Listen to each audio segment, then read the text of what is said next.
God.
का वसीला मिल गया, उसको सचमा है मजाहिद का वसीला मिल गया। जाती आँखों को मेरे ख्वाब की ताबीर में चश्मे पूनम को मेरी सरवर का रोज़ा मिल गया।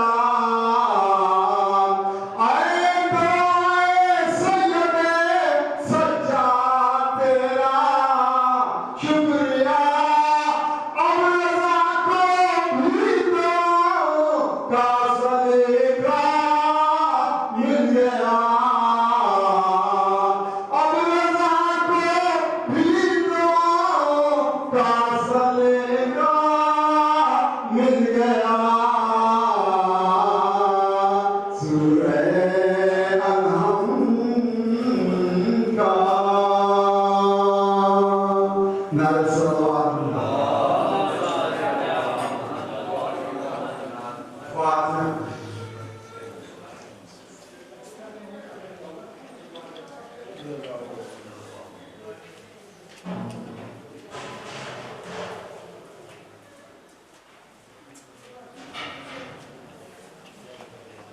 एक सूरह फातिहा मरहूम सैयद हुसैन नवाज साहब के नाम से।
पहले समझे कुछ कफन के लिए हमरा नहीं लाया हूँ।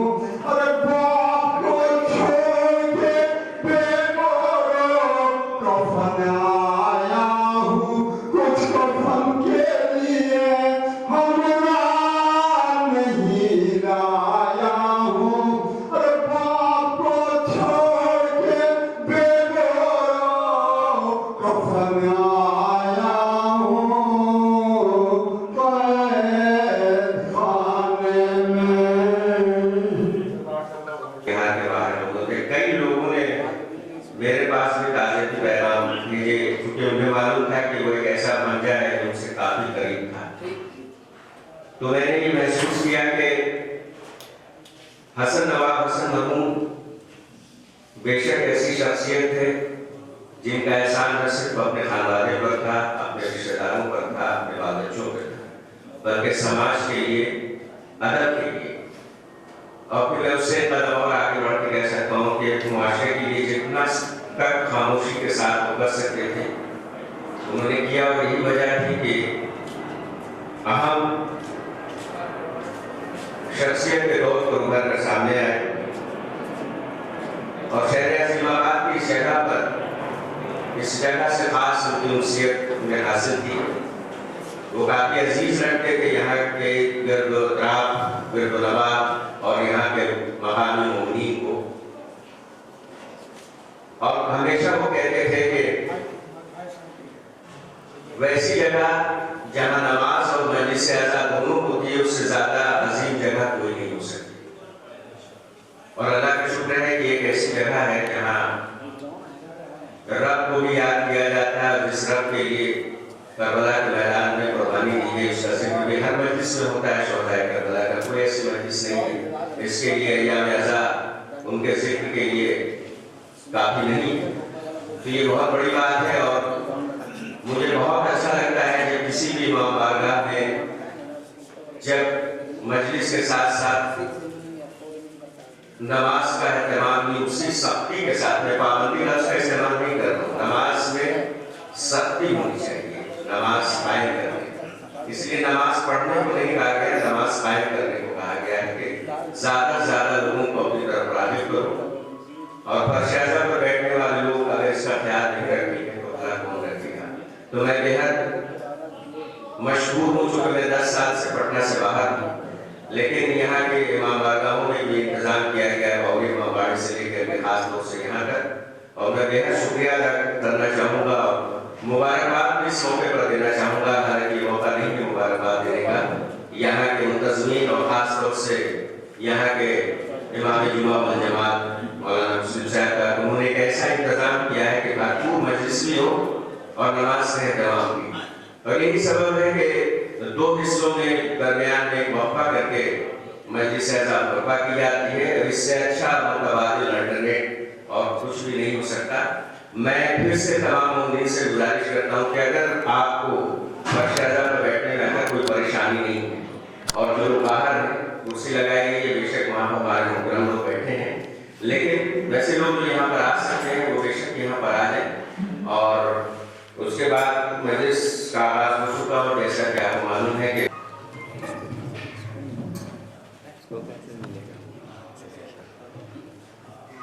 गुलशन की फूलों से नहीं कांटों से भी जीनत होती है। गुलशन की फूलों से नहीं कांटों से भी जीनत होती है। जीने के लिए इस दुनिया में गमे शबीर की भी जरूरत होती है। और इसमें फरमाएं तखलीक हम हुए हैं जो ज़हरा की दुआ से, तखलीक हम हुए हैं जो ज़हरा की दुआ से, मंसूब हर एक सांस है कट को बला से। मजलिस को तमाशा न बना अपनी अनाका, ज़हरा न चली जाए कहीं पर शहज़ा से सलाम। यूं ही नहीं चर्चा मेरे हुसैन का, यूं ही नहीं चर्चा मेरे हुसैन का, कुछ देख के हुआ था ज़माना हुसैन का। सर देख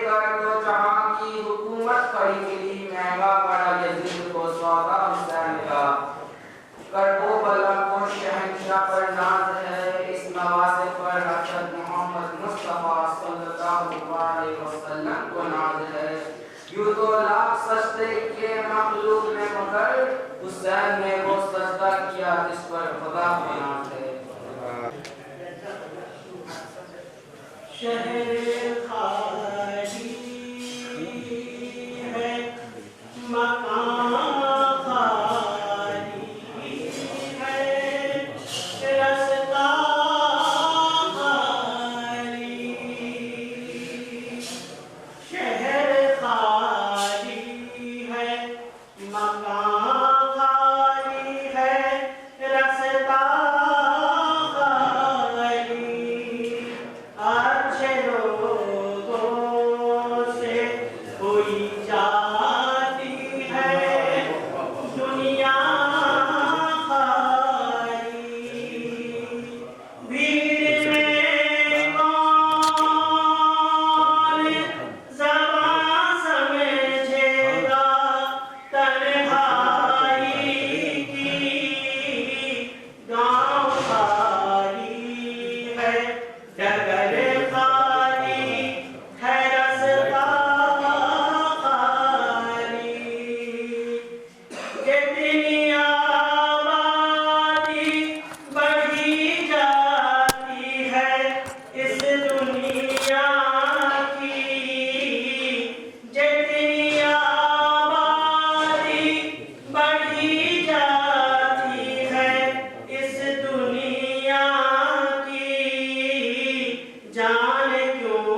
दो नाम हमारे पास हैं, आपको बता देना पहले से जरूरी है।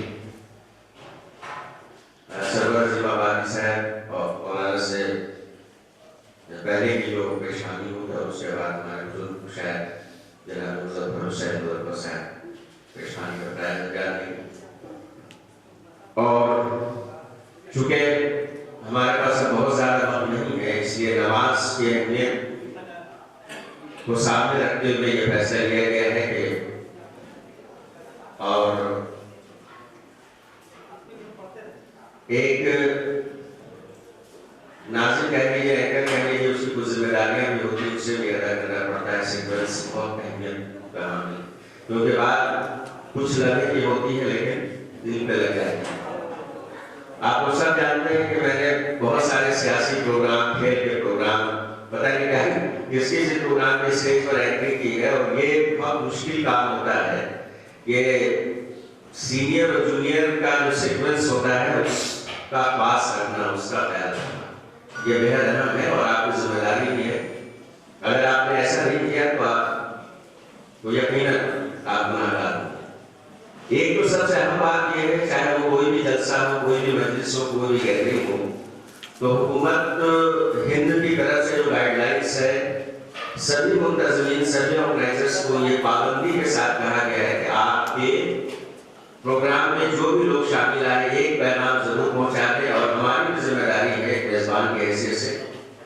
वैसे तो आप बखूबी जानते हैं कि दूसरी लहर कोरोना कोविड-19 की शुरू हो चुकी है, तो जब नमाज के बाद जब परशाजा पर हम बैठेंगे तो पूरी तरह से कोशिश इस बात की करेंगे कि सोशल डिस्टेंसिंग का ख्याल रखें। और अगर आपके पास मास्क है तो लगा लें तो बहुत अच्छा होगा। ये मेरी गुजारिश नहीं है, बल्कि जो हुकूमत की गाइडलाइंस है पूरे हिंदुस्तान में इस पर अमल हो रहा है। कई मजलिसें अभी हमने दिल्ली में भी मुनक़िद कराई हैं, सब में सख्ती के साथ कहा गया है कि आपके अज़ाखाने में सैनिटाइजर और मास्क दोनों होना चाहिए।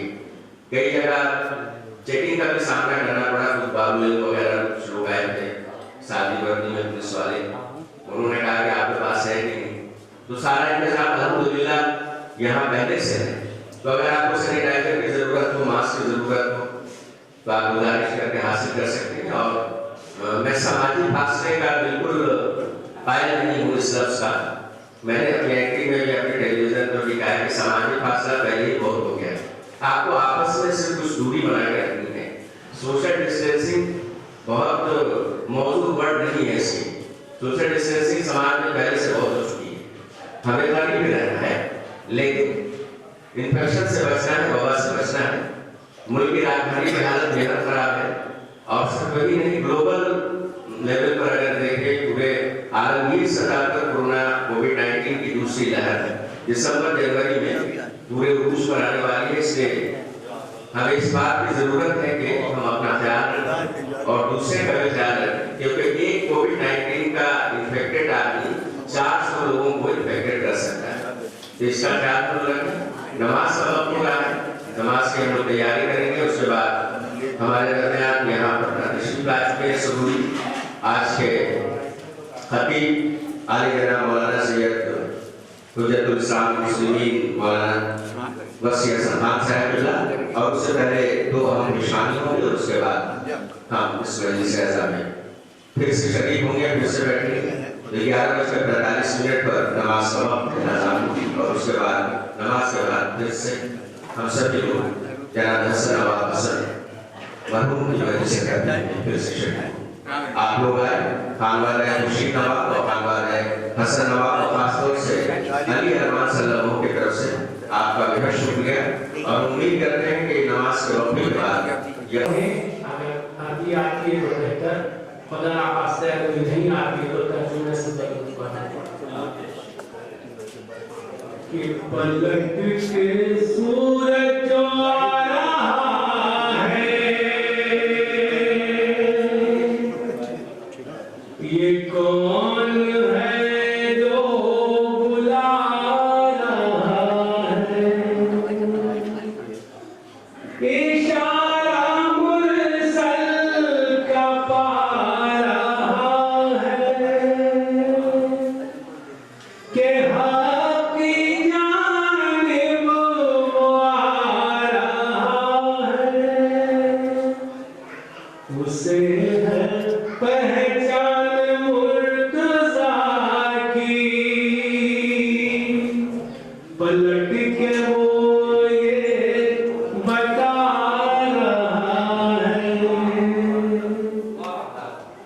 ये आज सजदे को तूल कैसे, हुसैन पूछते रसूल कैसे, यही तो वजह बकाए दी है, जो नाज खालिक उठा रहा है, उतारा कुर्बान इनके दिल में, ये थे जो आदम थे आबो गिल में, न इनका साया न इनका सानी, जहां क्यों खुद सा बता रहा है।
मुश्किल से बड़ी मुश्किल से बड़ी मुश्किल से नौ रोजी को मैयत से छुड़ाया है शबाबन वरनो हसनू के शब्दनिया के जाबिर हो सभी को चाहने वाला लहज में अपनी सोया है हसन मुर्शीद का प्यारा नई माँ का लारा था वो हाशिम का नबीरा था विरासत को संभाला है वो शायर था वो नाज़िम था वही अहले अलम भी था वो शायर था वो नाज़िम था वही अहले अलम भी था हर एक सिलसिले सुखन पर उसने खामा तोड़ डाला है हर एक सिलसिले सुखन पर उसने खामा तोड़ डाला है वो कमाले फैज़ उसका मनक़बत गोई से है ज़ाहिर कमाले फैज़ उसका मनक़बत गोई से है ज़ाहिर वो कसीदे से भरा उसका कई दीवान लगता है जो अहले बैत का शायर है उसको खौफ़ मरहज़ क्या जो अहले बैत का शायर है उसको खौफ़ मरहज़